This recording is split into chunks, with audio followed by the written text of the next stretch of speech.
준비라고 하는 것은 사실 피팅이라고 하는 의미를 갖고 있습니다. 그러니까 우리가 옷을 입어보는 거 아닙니까? 그러니까 이 몸에다가 옷을 맞추는 것을 피팅이라고 하죠. 혹은 우리가 운동할 때 몸을 만드는 것도 피팅이라고 합니다. 만드는 거죠. 여기서 준비한다는 것은 어떤 뜻이냐면 오는 대상에게, 내가 섬겨야 될 대상에게 맞추는, 피팅하는 행위를 일컬어서 준비라고 말하는 것입니다. 당시의 결혼은 밤에 시작되었다고 합니다. 신랑이 도착해야지 결혼식이 시작되는데 신랑이 이런저런 일이 있다가 오는 시간이 정해지지 않았다는 것입니다. 신랑이 늦게 오던 일찍 오던 신랑이 도착하면 결혼식 파티가 시작되는데 이 10명 가운데 5사람은 디테일하지 못했던 것입니다. 여러분, 준비가 되어 있다는 것은 어떤 뜻입니까?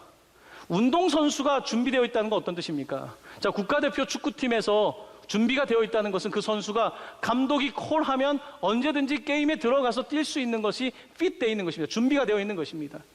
목회자에게 피팅이 되어 있다는 것은요, 육체적인 부분보다는 언제든지 말씀을 전할 수 있는, 언제든지 어떤 상황에서든지 하나님께서 부르시면 가서 마치 운동선수가 경기장에 임하는 것처럼 주의 말씀을 전하고 사역할 수 있는 것, 이것이 피팅이겠죠. 이것이 준비입니다. 하지만 우리는 살다 보면 자꾸 준비를 놓치게 되고 디테일한 부분을 놓치게 되고 그냥 그렇게 대충 지나게 될 때가 있습니다. 자, 오늘 본문의 이야기는 이렇게 준비에 관한 부분인데요, 오늘 본문 1절 말씀을 보시면 이렇게 기록이 되어 있습니다. 오늘 비유는 이렇습니다. 그때에 천국은 마치 등을 들고 신랑을 맞으러 나간 10처녀와 같다 하리니, 천국의 잔치는, 혼인잔치는 열려 있는데 이 혼인잔치를 어떻게 대하는가, 어떻게 반응하는가는 우리에게 달려있는 것입니다.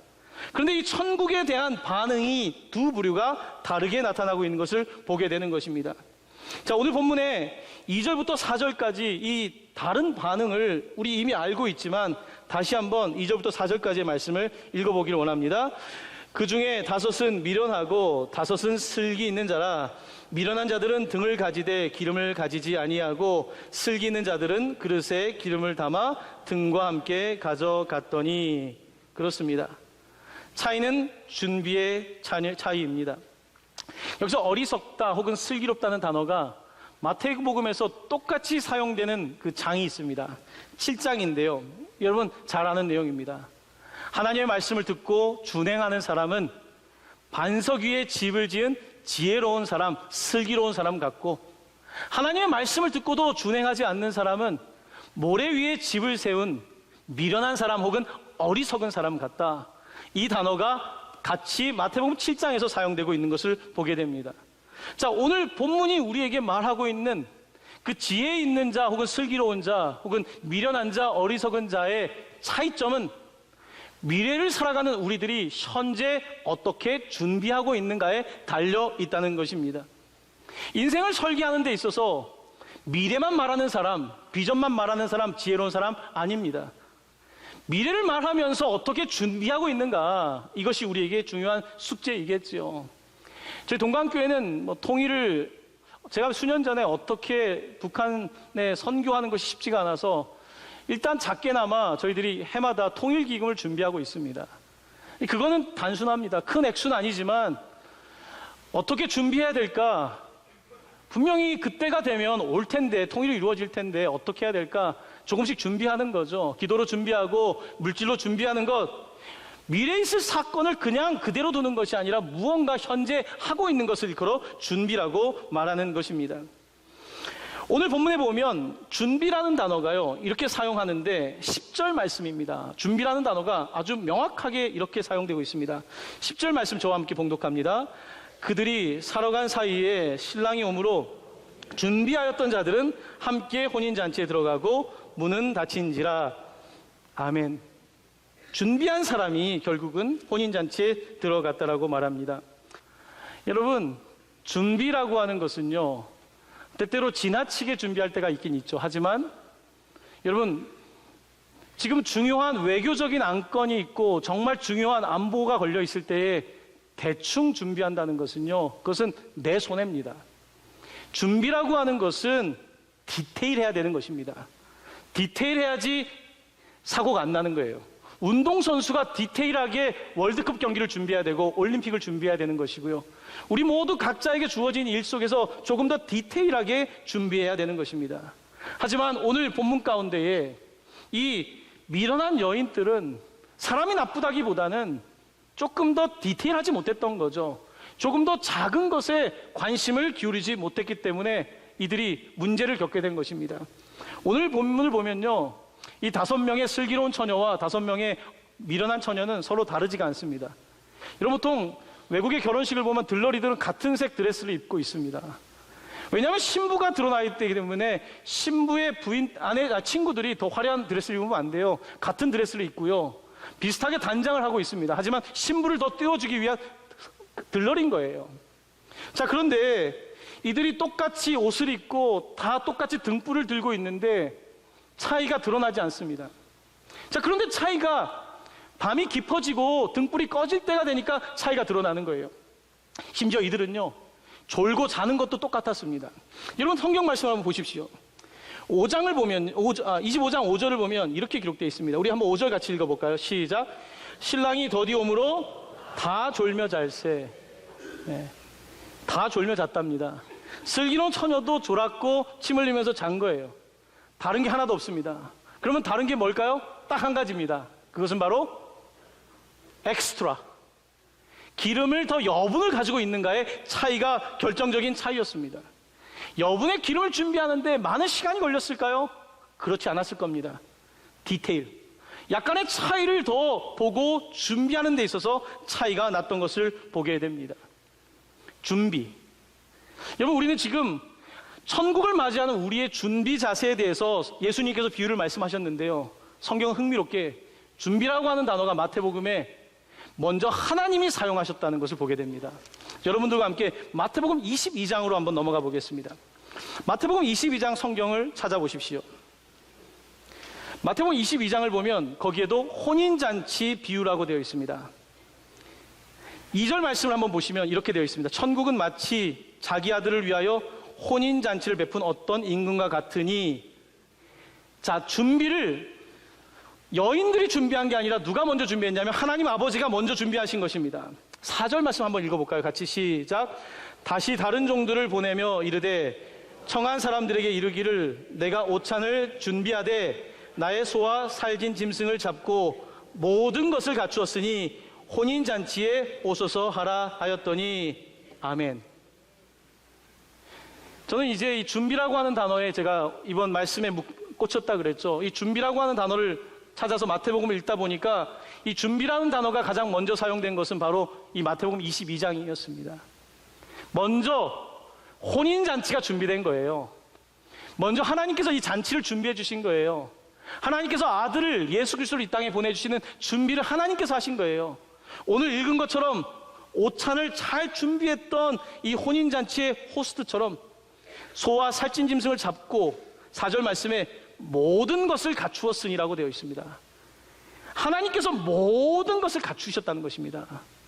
하나님께서 우리를 구원하시는데 대충 구원하시지 않습니다. 하나님은 굉장히 디테일한 역사와 흐름 속에서 우리를 구원하시는 것입니다. 하나님께서 우리를 사랑하시는데 대충 사랑하지 않습니다. 하나님은 굉장히 디테일하고 정확하게 우리를 사랑하시는 것입니다. 오늘 성경은 그렇게 말하고 있습니다. 하나님 아버지는 우리를 위하여 이렇게 준비하시고 혼인잔치를 다 갖추어서 준비하고 있는데, 과연 이 혼인잔치가 열려 있는데 예수 그리스도께서 이 땅에 오셨는데 사람들은 어떻게 반응하고 있는가? 많은 사람들은 이 천국잔치에 반응하지 않습니다. 오늘 우리가 22장을 다 읽진 않겠지만요, 어떤 사람은 밭에 가야 한답니다.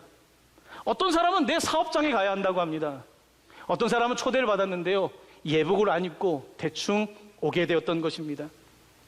하나님의 이 준비하신 구원의 계획에 응답하지 못하는 사람들의 이야기가 펼쳐지고 있는 것입니다. 여러분, 성경에는 준비라고 하는 단어가 특별히 사용된 곳이 있습니다. 창세기 넘어가면 22장에 하나님께서 아브라함에게 아들 하나밖에 없는 이삭을 바치라고 하십니다. 그때 아브라함은 믿음으로 100세 얻은 아들을 데리고 모리아산에 올라갑니다. 그때 아버지에게 이삭이 묻습니다. 불과 나무는 있거니와 번제할 어린 양은 어디 있나이까? 그때 준비라고 하는 단어를 아브라함은 이렇게 사용합니다. 내 아들아, 번제할 어린 양은 하나님이 자기를 위하여 친히 준비하시리라. 하나님이 준비하시리라.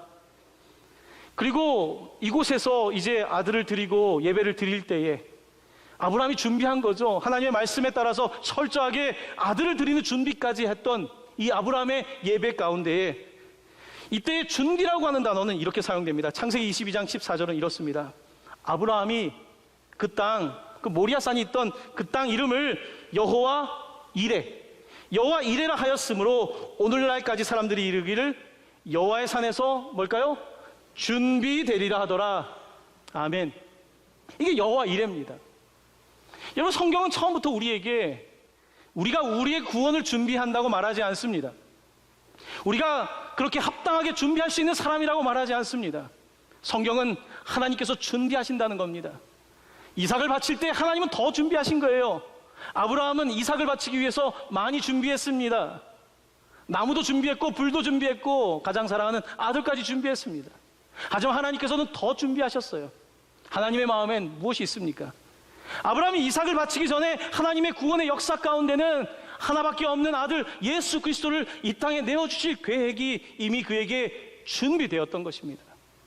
성경의 이야기는 읽으면 읽을수록 신비한 것은 하나님의 구원의 역사는 그렇게 준비되었다는 사실. 너무나 디테일하게 창세기에서부터 아브라함 때부터 모세 시대, 선지자의 시대를 이르기까지, 그리고 예수님이 오셨던 바로 그 로마 시대까지, 아구스도 황제 때에 헤롯이라고 하는 사람이 그 지역에 분봉왕으로 있을 때에, 마리아라고 하는 여인과 요셉이 약혼한 때에, 바로 그때에 하나님께서는 다 준비하셨고 바로 그때에 우리를 위하여 이제 혼인잔치를, 구원의 역사를 예비하고 계셨던 것입니다. 바로 하나님이 준비하신 것입니다. 하나님의 아들 예수 그리스도도 준비하셨습니다. 그는 이 땅에 가장 낮은 곳에 오셔서 30년 동안 어떻게 보면 무명의 삶을 사셨습니다. 무명의 삶, 목수의 아들로 나사렛 예수라는 이름으로 살았습니다. 하지만 그는 30년 동안 그냥 시간을 보낸 것이 아니었습니다. 그는 준비하셨습니다. 무엇을 준비하셨을까요? 공생의 퍼블릭 미니스트리, 세상에 나아가 하나님의 나라를 선포하는 이 공적인 삶을 위하여 자신의 30년을 준비했고, 그는 마가복음에 보면 그가 준비된 메시지로 첫 번째 세상을 향하여 이렇게 외칩니다. 이르시되 때가 찼고 하나님의 나라가 가까이 왔으니 회개하고 복음을 믿으라. 준비된 메시지로 사람들에게 선포할 때에 사람들은 그 말씀에 반응하기 시작했고, 구원의 역사가 예루살렘과 유대와 사마리아와 땅끝까지 전파되는 놀라운 일이 벌어지게 되었던 것입니다.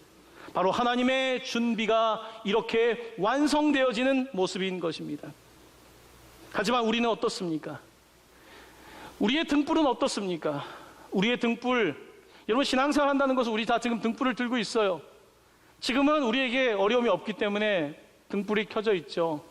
하지만 전쟁이 일어나고 소동이 일어나고 세상이 어두워질 때에 과연 우리의 등불은 여전히 켜져 있을 수 있을까요? 지금은 내가 예수님을 따라가고 있지만 마치 제자들처럼 그날 밤처럼 로마의 군인들이 쳐들어와서 예수를 붙잡는 그 시간에 우리는 과연 등불을 들고 있을 수 있을까요? 지금 현재는 등불이 있지만 엑스트라, 또 다른 기름이 준비되지 않는다면 우리의 삶은 사실은 지금은 켜져 있는 것 같지만 금방 꺼질 수밖에 없는 것입니다. 신앙을 딱 맞춰서 하는 것, 나는 신앙을 딱 여기까지만, 신랑이 저녁 8시까지 오면 준비될 수 있는 등을 가지고 있다면 이것은 무척 어리석은 것입니다. 주님은 언제 오실지 모른다고 마치 도둑이 오는 것처럼 그 시와 때를 알지 못한다고 성경은 말씀하고 있습니다. 우리에게 필요한 것은 바로 기름입니다. 오늘 마리아처럼이라고 하는 노래를 우리가 들었지만 마리아처럼 기름을 준비해야 되는 것입니다. 기름은 성경에 보면요, 여러 가지 의미가 있습니다. 오늘 말씀처럼 올리브 오일은 등불에 사용되는 기름입니다. 또 올리브 기름은요, 사람들을 위해서 질병을 낫게 하는 치유의 기름이기도 합니다. 또한 이 기름은요, 특별히 안수를 받는 왕, 제사장, 선지자를 위하여 그들 위에 붓는 기름이기도 합니다. 특별히 성경에서 기름 부음이란 성령의 역사를 말합니다.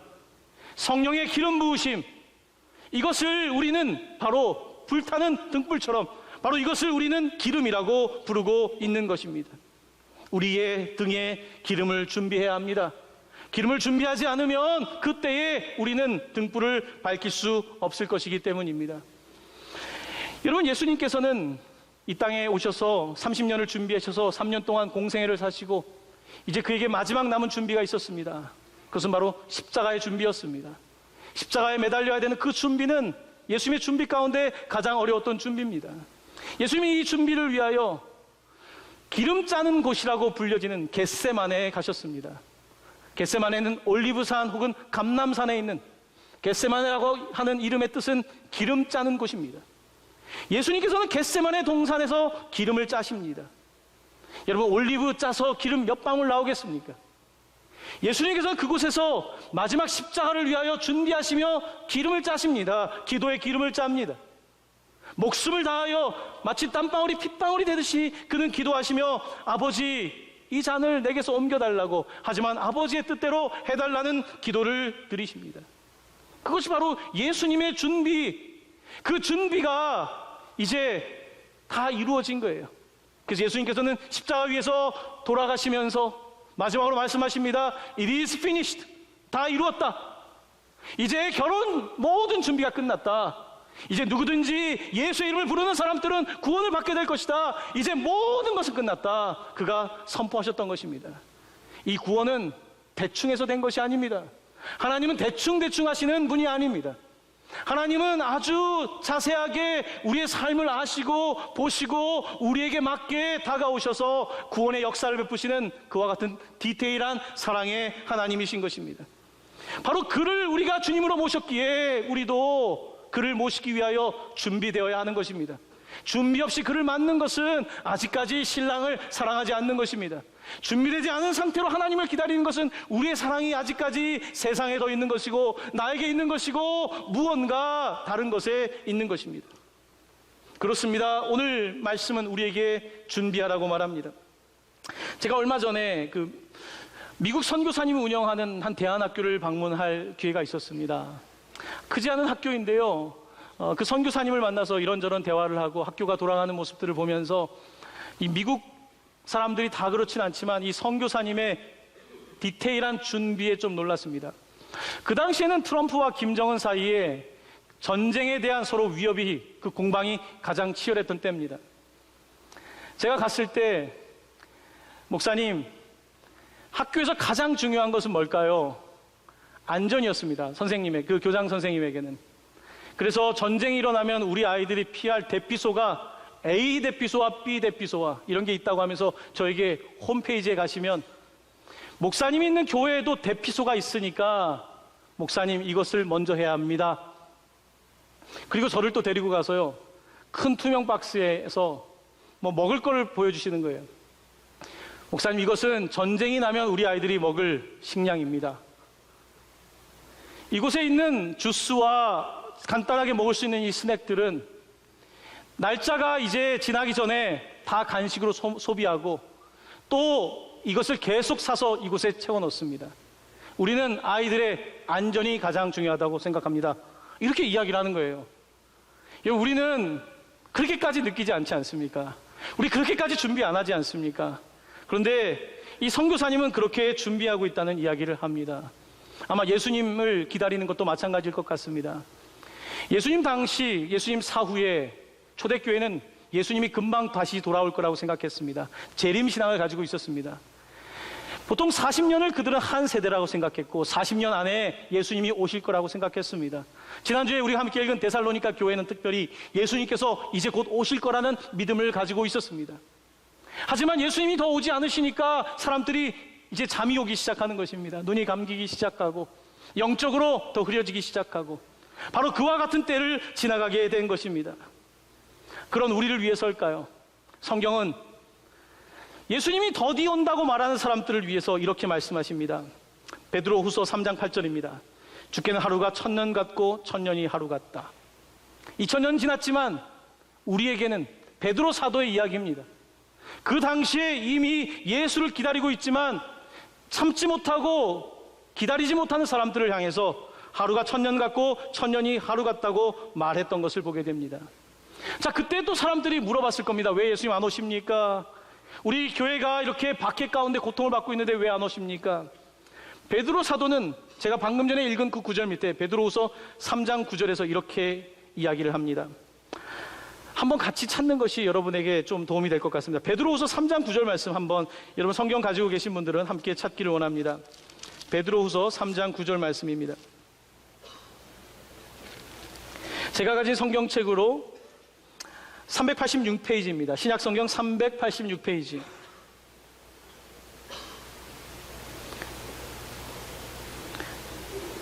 신약성경 386페이지 베드로후서 3장 9절입니다.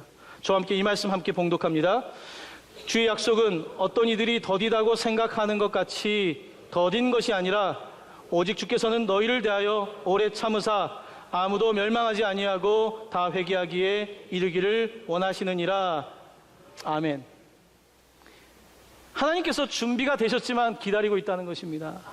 이미 밥이 다 되어서 먹을 수 있겠지만, 혼인잔치가 다 준비되었지만 바로 우리 때문에 하나님께서 더 기다리시고 있다고 말씀하고 있는 것입니다. 성경은 우리를 향하여 오늘 비유를 통해서 마지막으로 말씀하십니다. 그런즉 깨어있으라. 너희는 그 날과 그 때를 알지 못하느니라. 여기서 깨어있으라고 하는 단어는 당시에 마태복음을 들었던 사람들뿐만 아니라 이것은 진행형입니다. 계속해서 깨어있으라. 계속해서 깨어있으라. 너희는 그날과 그때를 알지 못한다고 말씀하고 있습니다. 여러분, 10명의 여인들이 다 잤습니다. 자지 말란 이야기가 아닙니다. 졸지 않으란 이야기가 아닙니다. 우리는 잘 수 있고 졸 수 있는 사람들이지만 집중하십시오. 산만해지지 마십시오. 깨어있으십시오. 조심하십시오. 주님은 도적같이 임하십니다 라고 말하고 있는 것입니다. 사랑하는 성도 여러분, 데살로니가 교회 교인들이 왜 예수님 안 오냐고 사람들이 약간 해이해지기 시작했습니다. 그때에 데살로니가 교회를 향해서 바울은 편지를 보냅니다. 오직 깨어 정신을 차릴지라. 성도들에게 정신 차리자. 주님 안 오신다고, 2000년 동안 안 오셨으니까 안 오실 거라고 생각하지 말고 깨어 있자고, 오직 깨어 정신을 차릴지라 라고 기도합니다. 새벽 기도에 오면 그 끝날 때쯤에 이렇게 통성 기도를 하지 않습니까? 어떤 성도님이 제가 기도하다가 그 목소리가 자꾸 들릴 때가 있어요. 하나님, 정신 차리게 해달라는 그 말할 때 굉장히 통성 기도할 때 세게 말하세요. 제가 기도하다가 정신이 딱 듭니다. 정신을 차리고 라는 말을 얼마나 세게 하시는지. 제가 정신을 차려야 되겠다는 생각을 새벽 기도 때 하게 됩니다. 자, 옆에 있는 분들에게 정신을 차리십시오 하고 서로 격려하길 원합니다. 정신을 차리십시오.